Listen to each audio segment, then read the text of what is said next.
Shortly after dropping the biggest album of his career, Yeat found himself at rock bottom. His core fans turned on him, saying he'd sold out, former friends tried to blackball him for changing his sound, and behind the scenes, he was relapsing due to all the backlash. He even tried to win everyone back with a full-on Rage album later that same year, but it only made things worse, with the project being classed by fans as his worst ever. Yet somehow in 2025, he flipped the narrative completely, from being finished and washed to headlining festivals worldwide, dropping one of the biggest rap songs of 2025, and reminding everyone why he's the only SoundCloud rapper in recent times to make it this far. So this is why everyone loves Yeat. So let's bring it back to the start of 2024, where Yeat was at the peak of his career. He was sitting at around 30 million monthly listeners after his and Drake's song, I Don't Give a F, went #1 worldwide. Now, this was really important for him. He had so much hype and attention around his name after his impressive performance on the song that his next album, it had to be a big one. It was the perfect opportunity to go seriously mainstream. This had to be Yeat's Whole Lotta Red or his Eternal Take. The chance of him getting this much anticipation around his name again is near impossible. So he had a lot to prove, not only to keep progressing his career as a mainstream artist, but to prove himself as more than just a TikTok meme rapper. So on the 16th of February in 2024, he would drop 2093, with Yeat himself explaining in an interview of O32C magazine how much of a change in sound this album was. Between the last record and this upcoming one, it feels like a 10-album difference in time. People have no idea what it's going to sound like. It's like 2093 dystopian society.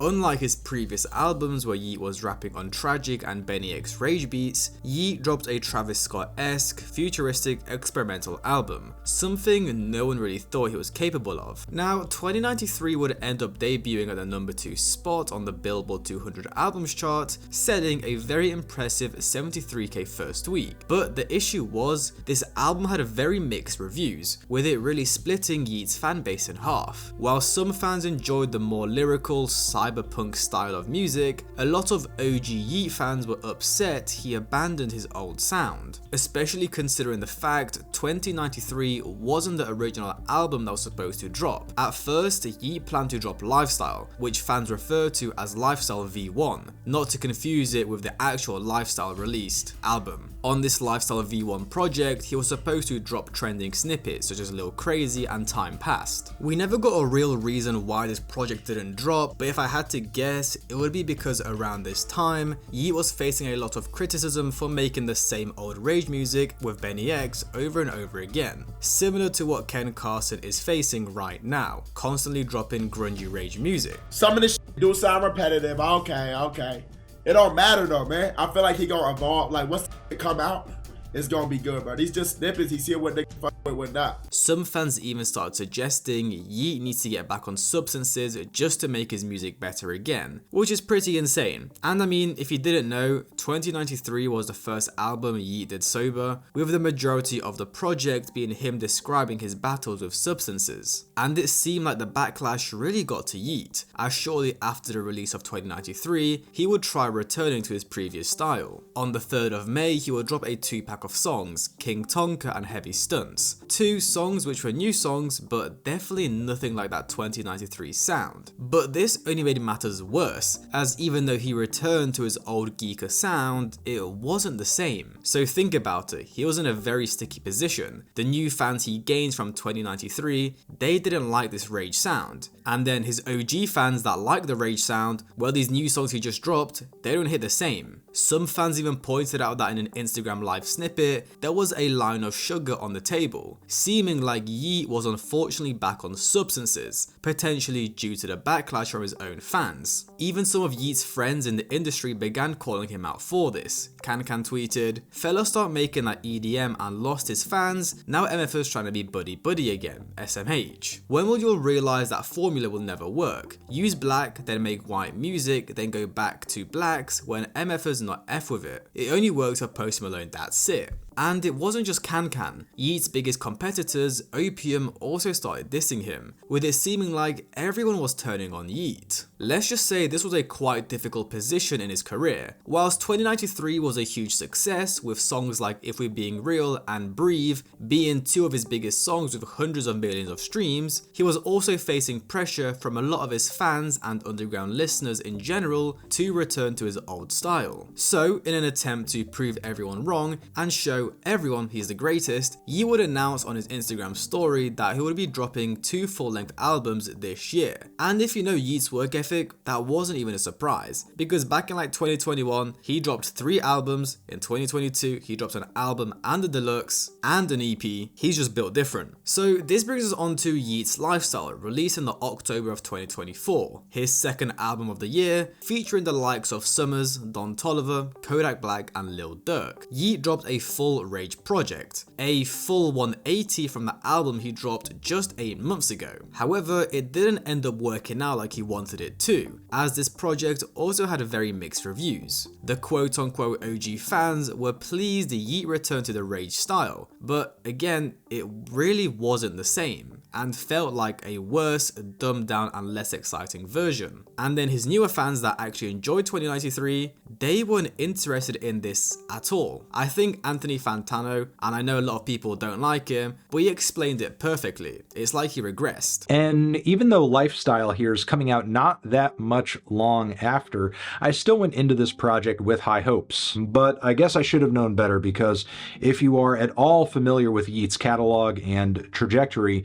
the title here most definitely signifies something: regression. It's funny because as successful as that album was, there was a very loud and vocal contingent of people in Yeat's fan base who wanted him to go back to a sound and a writing style that was more reminiscent of his records such as To Alive. Personally, I found 2093 a way more interesting sounding album. As someone who found Yeat on 4L, this album is okay. Production gets samey after a while, it doesn't change too much, and his energy isn't the same to make up for it. This project really felt like a step down for Yeat standards. Repetitive beats due to the use of the same patterns, majority of the songs being looped, his flows were boring, nothing exciting, and overall it just lacked diversity. Most Yeat fans literally call this project loop style due to its repetitiveness. There were some great songs though, Orchestrate, Be Quiet, and then the more experimental tracks such as Gone for a Minute and Forever Again, which were incredible. And that's standard for Yeat, he's a hitmaker. But yeah, overall you could tell he took less pride in this album compared to 2093. He himself stated that the entire project only took around 4 hours to make. And I think he knows this album wasn't too good, as recently in an Instagram story, he posted himself putting his middle finger up to the project. I'm not sure what he meant by that. And numbers wise, the project performed quite poorly. At first you might see, wow, it sold 89k first week and debuted number 1. But when you actually look into the numbers, he only sold 29k from actual streaming. The rest were from merch bundles and vinyls, which was very disappointing as this meant Yeat sold less than his 2022 project To Alive. Let's just say it was definitely a very confusing point in Yeat's career, and if not rock bottom. He completely switched up his style and dropped an experimental album, but now has basically regressed, you could say, gone back to his OG style to please his fans, but even they don't like it. So now the question is, what does Yeat do next? Can he rebuild his hype? Because the 29k first week looked quite worrying. And what style is he even going to go with? And let's just say moving into 2025, Yeat took matters seriously. On the 18th of April, Yeat will drop The Bell, a great comeback track, his typical Rage sound but reinvented. Fun ad-libs, interesting verses, he was singing, and the song wasn't a loop. Mix this in with the fact that shortly after, Yeat would be performing at Coachella with a huge inflatable 50-foot bell. Yeat was slowly making the right moves to regain his aura. 3 months later in June, we would get another single. Once again, same as The Bell, his old Rage sound but fresh. Firstly, the song was produced by Benny X, who was only featured once on his last 2 albums, which was weird as he's produced many of Yeat's biggest hits. Secondly, once again, the song was just simply fun and actually interesting. Then throughout the summer, he would be headlining multiple festivals, most importantly Beach Please in Romania, where he performed in front of 122,000 people, where everyone knew the songs word by word. Now in 2025, most fans were expecting Yeat to actually drop A Dangerous Life, another full-length album, but instead of that, Yeat decided to take a different route, as in August he ended up dropping A Dangerous Summer, a short 11-track EP where Yeat not only experimented with some stuff we've never heard before, but also gave us the aggressive rapping he's known for. He would open up the project with an old 2023 track which was previously fan-named Billion, but with a fresh intro. Pretty sure Yeat put this on here simply to appease the older fans and also as this explosive introduction to the EP. But then for the rest of the project, we really got a lot of new sounds. We had songs like Come and Go, Growing Pains, Two Tone, Fly Night, which were these slower, softer, more heartfelt songs that really showed us how much Yeat has evolved since he blew up. Loose Leaf, where Yeat integrated his heavenly groaning into the background of the beat. ADL Is Coming, an experimental type of song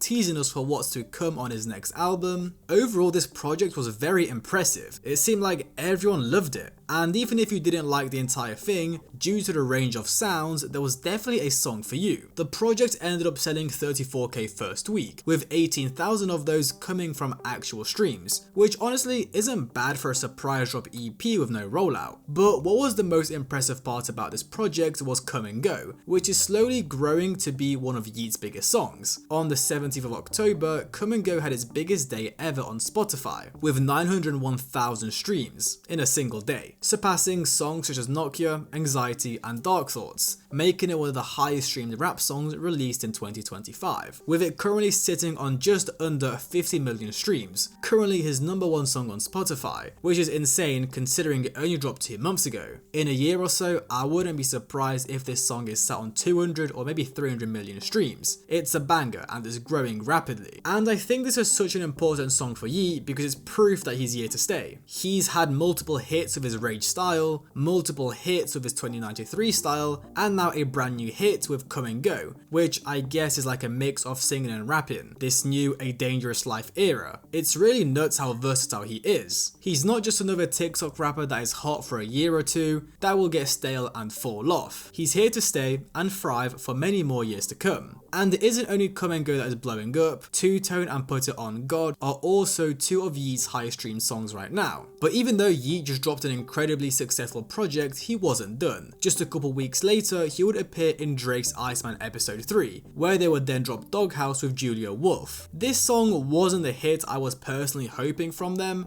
Julia's singing was great, Drake's part was catchy, and unfortunately Yeat's verse was way too short, but it was still nice. And it's still doing a solid 200,000 streams daily, it could just be one of them slow growers. And whilst in Europe for the Iceman video, Yeat would actually be performing with Drake for around a week or two. And I should have probably mentioned this earlier, but I think Yeat's weight loss was incredibly important on this whole revival of his career. We've seen how incredible Gunna's transformation was and how much it boosted his image, and I feel the same is happening to Yeat. After that Go to Work music video, he was looking like one of them 40-year-old uncles with a beer belly, but then a couple months later, we see him lean as hell, wearing tank tops all summer. He got shredded. And beforehand, Yeat was quite shy, never seen in public, and always hiding his face with masks. But now, he's spotted with fans and paparazzi every single day, out and about living life. His evolution and just how much he's changed as a person is quite shocking. I never expected it. I personally thought he was always going to be this druggy underground SoundCloud rapper. But now, a lot of you may be wondering, well, what's next for Yeat? Because it really seems like he's done it all already. Well, firstly, it seems like he's starting to give out a lot of love to the upcoming generation. He recently shouted out UK artist SD Kid during his Australia tour, where he called him his evil twin. And if you don't know who SD Kid is, well, I don't know where you've been for the past 3 months. This dude has quite literally blown up faster than Yeat. He dropped his first song a year ago and was already at 4 million monthly listeners. He would also co-sign Osamason and Zucchini, with Yeat and Zucchini dropping a song together on Benny X's album very soon. Now onto Yeat's next project, A Dangerous Life. In a recent interview with Complex, Yeat will talk about his upcoming album. This new era is more polished and meticulous, else. I'm really dialing in the world and the sounds. I'm doing everything myself. I'm still mixing, mastering and producing, and every little echo and thing you hear in the song will always be me, but I'm a lot more open to making records better, where he would later say he's been singing more and experimenting more with ad-libs and production. He would then go on to describe ADL. It's new. I'm always pushing boundaries and always setting the wave on how I want to shift the sound. I'm never scared to go out of any comfort zone and try different sounds. You can't even describe it sound-wise, it's just good music. Yeat's now fully sober, working with new producers, working on new sounds, and it seems like ADL will be a masterpiece. I wouldn't be surprised if we see the likes of Justin Bieber or even Drake on his next project. Definitely some crazy features for sure. And one more thing that I think is really interesting that Yeat spoke about in this interview was no matter how much his fans want the OG sound, it'll never come back as it's constantly evolving. A lot of those fans like it because it's this cool niche thing that they know about and no one else knows about, so they want to keep it that way. The fans from the beginning are going to feel protective and they won't want things to change because they found it before everyone else. But it's all about showing them where I'm going, even if they don't like it at first. Real fans of mine will grow with me and appreciate what I'm doing, and I want them to evolve with me. That's the whole point. Sometimes if you're leading a change, it could be looked at in different ways, but I want it to be communal. I'll always still be Yeat and you can't take that out of me. So the new Yeat versus the old Yeat is just me getting older. I can't make the same song 50 times in a row. So that's why everyone loves Yeat. It seems like he's faced some bumpy roads in 2024, but now in 2025, he's flourishing better than ever. Hope you guys enjoyed. Like, subscribe, comment, have a great day, and I'll see you guys in the next one.